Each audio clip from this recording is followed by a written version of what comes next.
Migawo mar wuoth Kipchumba Murkomen okoni piny owacho wuoyo olalo ma jotielo tiyogo ma Liwatoni footbridge matudo Likoni kaachiel kod chula ma Mombasa. Murkomen olero ni olalono magedone ne omuonyo omenda maromo shillings bilion 1.9 osebedo ka kelo dhungruok e olalono to onge meli manyalo gowo kata mawuok e wath ma Mombasa. Murkomen mane loso Mombasa koni gichano tieko dhungruok ma Likoni e yor apaya madongo kundu mokoni korumo to biro tieko midhierono.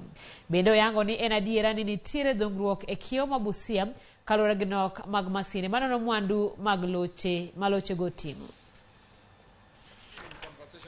Want to do away with that bridge completely. That bridge has created a necessary congestion in our port, and I think the conversation is ongoing to see if we should expedite the Dongokundu Road. Once we do the Dongokundu Road to complete, we don't need that bridge because it's causing immense delay when it comes to clearance of goods.